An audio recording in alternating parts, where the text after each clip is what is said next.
Hello friend, फिर से एक नए वीडियो में आप लोगों को स्वागत है। चैनल पर नए तो चैनल को सब्सक्राइब कर दीजिए। आज की इस वीडियो में आप लोगों को बताएंगे पिछले 10 साल में लगातार आने वाला प्रश्न। आज की इस वीडियो में आप लोग को बताने वाला है जो 3 मार्च के दिन आप लोग को आने वाला सवाल है। तो ध्यान दीजिएगा, 2025 में 3 मार्च के दिन आने वाला सवाल है जो क्लास 12 बायोलॉजी के पिछले 10 साल के लगातार आने वाला सवाल, जो आप लोग को पिछले 10 साल से लगातार आ रहे हैं। क्या 10 साल से लगातार आ रहे हैं? तो आप लोग को 3 मार्च के दिन भी आने वाला है। इस वीडियो में आप लोग को 3 टाइप के क्वेश्चन बताएंगे। पहला तो आप लोग को एमसीक्यू जो लघु उत्तरीय रहता है, उसके बाद दीर्घ उत्तरीय, लघु उत्तरीय भी बताएंगे और दीर्घ उत्तरीय बताएंगे और एमसीक्यू भी क्वेश्चन बताएंगे। तो 3 टाइप के क्वेश्चन आप लोग को पूरे इस वीडियो में मिलेगा, तो आप लोग ध्यान से देखिएगा। और चैनल पर नए तो चैनल को जरूर सब्सक्राइब कर लीजिएगा। तो चैनल को जरूर सब्सक्राइब कर लेना, तभी आप लोग को नोटिफिकेशन मिल पाएगा। वीडियो के लास्ट तक बने रहना, तभी आप लोग को एक प्रश्न नहीं छूटेगा। तो ये 2 काम आप लोग को करना है। चैनल पर नए तो चैनल को जरूर सब्सक्राइब कर लीजिएगा, जिससे आप लोग किसी भी वीडियो को यहाँ पर नोटिफिकेशन आप तक पहुँचेगा। बोर्ड एग्जाम से रिलेटेड जितने भी आएंगे आप लोग को सवाल, चलिए ध्यान दीजिएगा। उसके बाद आप लोग को वीडियो के लास्ट तक बने रहेगा, तभी आप लोग को 70 में 70 नंबर आज की इस वीडियो में पक्का करने वाले हैं, जो आप लोग को 3 मार्च के दिन आने वाला है। तो ध्यान दीजिएगा कैसे आप लोग को, चलिए तो ध्यान देना है, वीडियो के लास्ट तक बने रहना। तो आज की इस वीडियो में आप लोग को 10 साल के पिछले पूछे गए सवाल के बताने वाला हूं। तो चलिए यहाँ पर बिना देर किए वीडियो का स्टार्ट करते हैं। और चैनल पर नए तो चैनल को हम बार बार बोल रहे हैं कि सब्सक्राइब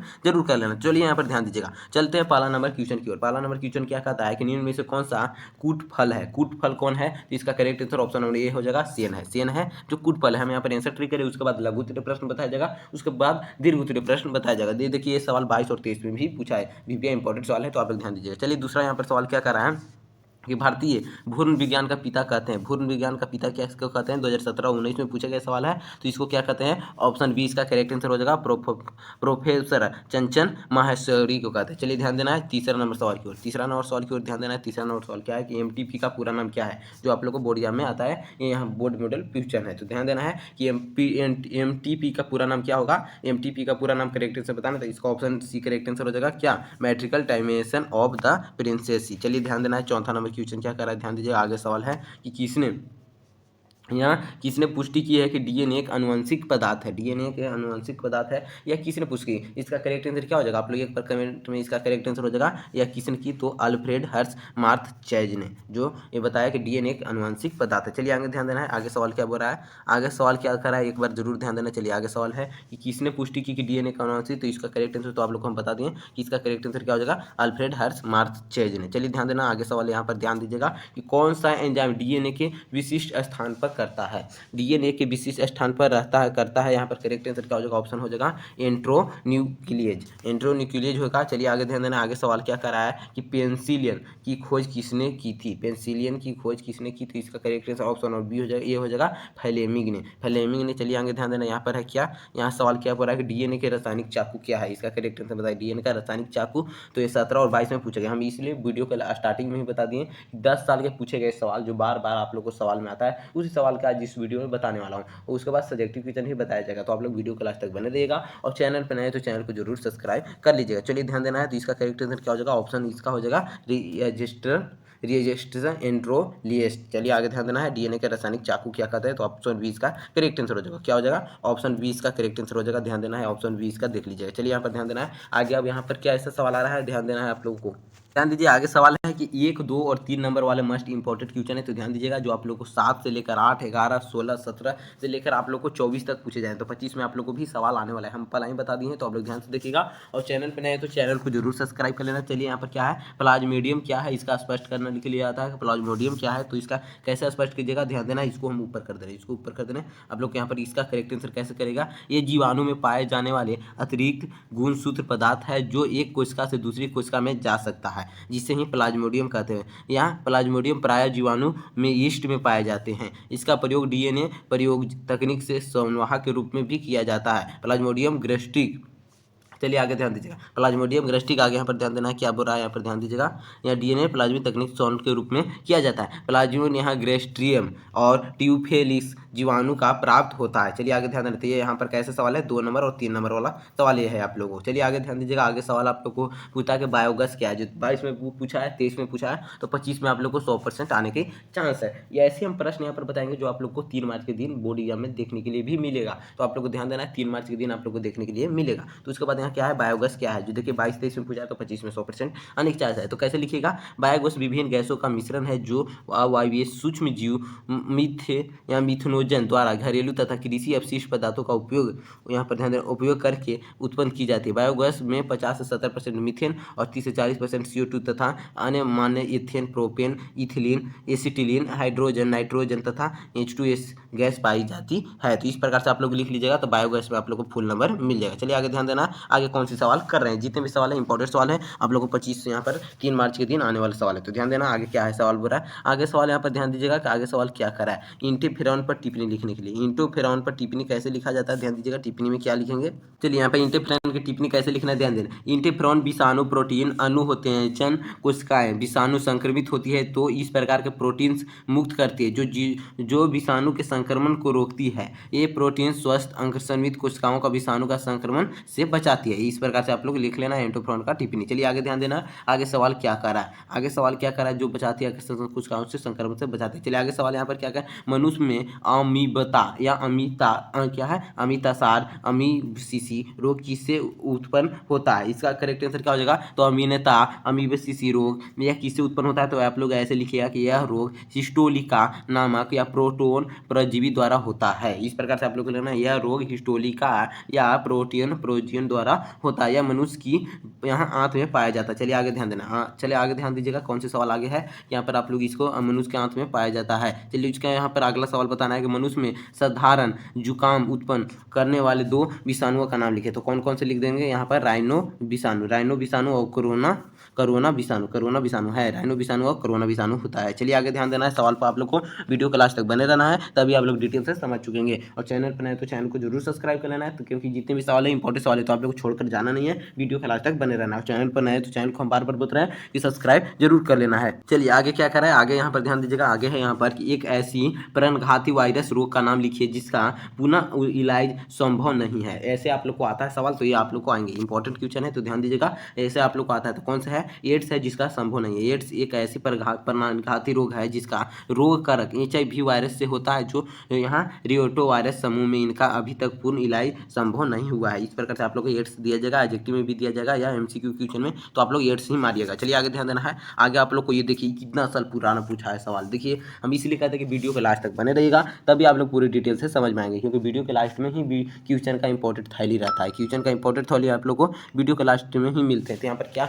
आप लोग को देखिए कितने साल पूछा गया सवाल है, तो आप लोग कैसे लिख सकते हैं, ध्यान से देखिएगा। और चैनल पर नए, चैनल को हम बार बार बोल रहे हैं कि सब्सक्राइब जरूर कर लीजिएगा, तभी आप लोग को नोटिफिकेशन मिल पाएगा। तो ध्यान दीजिएगा, इससे आप लोग कैसे लिखिएगा, आप लोग को DNA तथा RNA में अंतर स्पष्ट करने के लिए आएगा। तो आप लोग लिखिएगा 2005 में भी पूछा है, 6, 7, 9, 10, 11, 12, 13, 14 से लेकर आप लोग को 23 तक लगातार पूछ रहा है। तो समझिए कि 25 में तो एकदम 100 का 101% गारंटी है, 101% गारंटी है। चलिए यहाँ पर आप लोग कैसे लिखेगा, DNA तथा RNA में अंतर, यहाँ पर देखिए हम बड़ा कर दे रहे हैं। चलिए यहाँ पर ध्यान देना है, कैसे लिखेगा, पहले DNA में लिखने के लिए सबसे पहले क्या होता है, DNA में 2 कलम बना लेंगे, आप लोग को नंबर 1 भी नहीं करेगा, इस प्रकार से आप लोग बनाइएगा। तो 2 कलम आप लोग को ऐसे बना लेना है। उसके बाद आप लोग को कैसे लिखना है, ध्यान दीजिए, यह मनुष्य रूप में केंद्रक में पाया जाता है। क्या, यह मनुष्य के रूप में केंद्रक में पाया जाता है। और यहाँ पर देखिए यह मनुष्य रूप में, यहाँ कोशिका द्रव में पाया जाता है। क्या, यह मनुष्य में केंद्रक के रूप में पाया जाता है, या क्या कोशिका द्रव के रूप में पाया जाता है। फिर इसका यहाँ DNA में लिखना है कि इसका पूरा नाम डिऑक्सी राइबो न्यूक्लियस अम्ल है। इसका पूरा नाम क्या है, इसका पूरा नाम राइबो न्यूक्लियस अम्ल है। चलिए यहाँ पर ध्यान देना है, DNA में क्या लिखना है,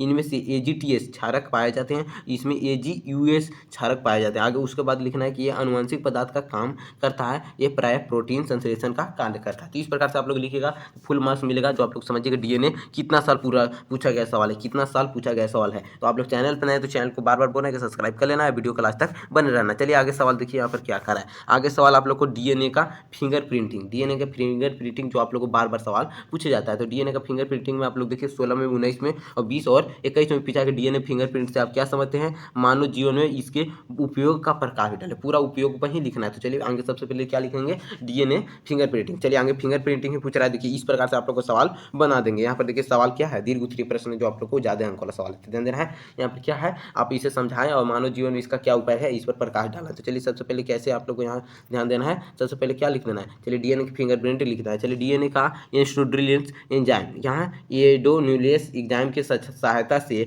बदलने की डीएनए जननों में मैचिंग कर देते हैं। जैसे कि व्यक्तियों पहचान करना डीएनए किंगर प्रोटीन कहलाता है। जैसे डीएनए से ही व्यक्तियों का पहचान होता है, जैसे माता पिता को लक्षण ही उनके बच्चे में डीएनए के कारण ही होता है। चलिए आगे यहाँ इसका लिखिएगा।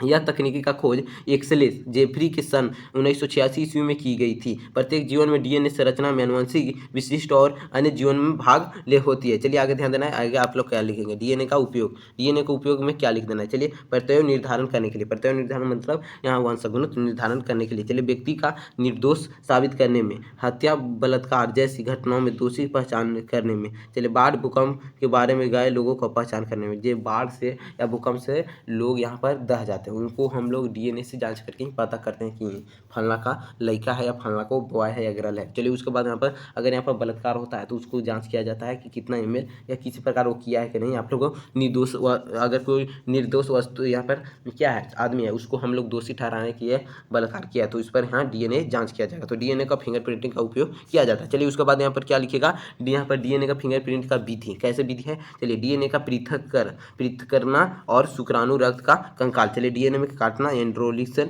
एंजाइम द्वारा। चलिए जेल विद्युत कण संचालन करना और यहाँ लास्ट है कि प्रोई VNT के साथ जोड़ना। चलिए आगे ध्यान देना। डीएनए फिंगरप्रिंट का उपयोग कैसा होता है, ध्यान देना। उपयोग में अगर आप लोग को लिखने के लिए आएगा तो क्या कहना है, चेतत्व निर्धारण करना, व्यक्तियों में निर्दोष साबित करना और हत्या बलात्कार से घटनाओं से दोषी का ठहराना। चलिए इस प्रकार से आप लोग को डीएनए के बारे में पूरा समझ गए, इस प्रकार से लिख देना है तो फुल मार्क्स आप लोग को मिल जाएगा। और वीडियो क्लास तक बने रहेगा। चैनल पर आए तो चैनल को सब्सक्राइब कर लीजिएगा। चलिए आगे ध्यान दीजिएगा। आगे क्या सवाल बोल रहा है यहाँ पर कि कार्य के आधार पर आरएनए के कितने प्रकार होते हैं, इनका संक्षिप्त वर्णन करें। देखिए ये भी सवाल कितना ज़्यादा इंपॉर्टेंट है, आप लोग एक बार टिक आउट से समझ जाइए कि ये सवाल कितना ज़्यादा इंपॉर्टेंट है, जो बार बार सवाल पूछे जाने। इसलिए मैं वीडियो का स्टार्टिंग में ही बोल दिया था कि वैसे सवाल आज की इस वीडियो में आप लोग देखेंगे जो 10 साल पिछले से लगातार बार बार पूछे जाने वाले सवाल है। तो आप लोग 3 मार्च के दिन भी आने वाला सवाल है। तो वीडियो क्लास तक इसलिए हम बने रहने के लिए ही बोले थे। और चैनल पर नए तो चैनल को जरूर सब्सक्राइब कर लीजिएगा, तभी नोटिफिकेशन मिल पाएगा। तो चलिए यहाँ पर ध्यान दीजिएगा कैसे आप लोग इसको लिख सकते थे। यहाँ पर ध्यान देना है कैसे लिखना है। सबसे पहले लिख लेना है कि भौतिक लक्षणों, क्या लक्षणों तथा कार्यों के आधार पर आरएनए का निम्न वर्गों 2 वर्गों में रखा जा सकता है। जैसे यहाँ पर अनुवांशिक माने आरएनए, अनुवांशिक क्या आरएनए। चलिए वो आरएनए अनुवांशिक पदार्थ के रूप में जो पाया जाता है, अनुवांशिक पदार्थ के रूप में पाया जाता है, वैसे अनुवांशिक आरएनए कहते हैं। उदाहरण में समस्त पदार्थ विषाणु। चलिए उनका आगे ध्यान दीजिएगा। आगे क्या है, दूसरा में लिखिएगा आनुवंशिका। अनुवांशिक आरएनए क्या है, वह आरएनए जो अनुवांशिक पदार्थ के रूप में पाया जाता है उसे ही अनुवांशिक आरएनए कहते हैं। उदाहरण में समस्त पदार्थ हो गया, ये तो हम बता दिए, दूसरा न देखना था।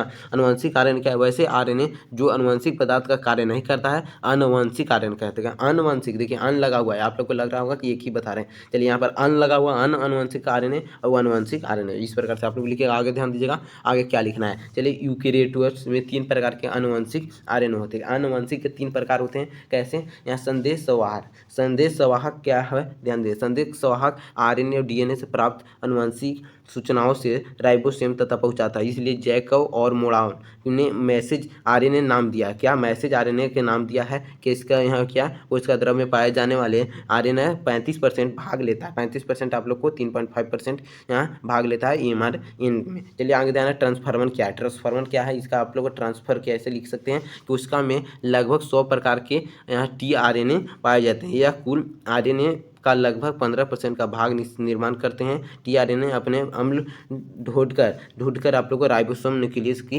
गति किया जाता है। चलिए आगे ध्यान दीजिएगा। आगे आप लोगों को कैसे करना है ध्यान देना है। चलिए आगे यहाँ पर क्या है, आगे क्या है कि उसका में लगभग 100 प्रकार के टीआरएनए पाए जाते हैं, जिस आरएनए का लगभग 15% भाग निर्माण करते हैं। और टीआरएनए अमीनो अम्ल ढूंढकर राइबोसोम कॉम्प्लेक्स तथा गति करते हैं। चलिए उसके बाद यहाँ पर राइबोसोम की क्या लिखना है, राइबोसोम के बारे में लिखना है। तो राइबोसोमल के बारे में, राइबोसोमल क्या है, अंदर पाए जाने वाले एक आरएनए को आरएनए कहते हैं। इसे ही घुलनशील आरएनए भी कहते हैं। यह क्रिया आरएनए के बीआई भाग में निर्माण करते हैं। इसका प्रमुख कार्य क्या है, राइबोसोम का निर्माण करिए। आगे ध्यान देना है और आप लोग को वीडियो के लास्ट तक बने रहेगा। जितने में आप लोग को 100% आप लोग को 3 मार्च के दिन आने वाला सवाल है, तो ध्यान देना है। सेंट्रल यहाँ क्या है, सेंट्रल डोगमा पर टिप्पणी लिखना है। क्या सेंट्रल डोगोमा पर टिप्पणी लिखना है। तो इसे कैसे लिखिएगा, क्रिक में 1958 ईस्वी में प्रस्तावित किया जाने वाला अनुवांशिक सूचनाओं का प्रवाह डीएनए से आरएनए प्रोटीन और एक दिशा से होती है। इस तथा क्रिक में एक सिद्धांत के रूप में परिवर्तित किया, जैसे अणु जीव विज्ञान के केंद्रित सिद्धांत कहते हैं। उसके बाद यहाँ डीएनए तथा आरएनए आप लोग को लिख देना। उसके बाद यहाँ पर ध्यान दीजिएगा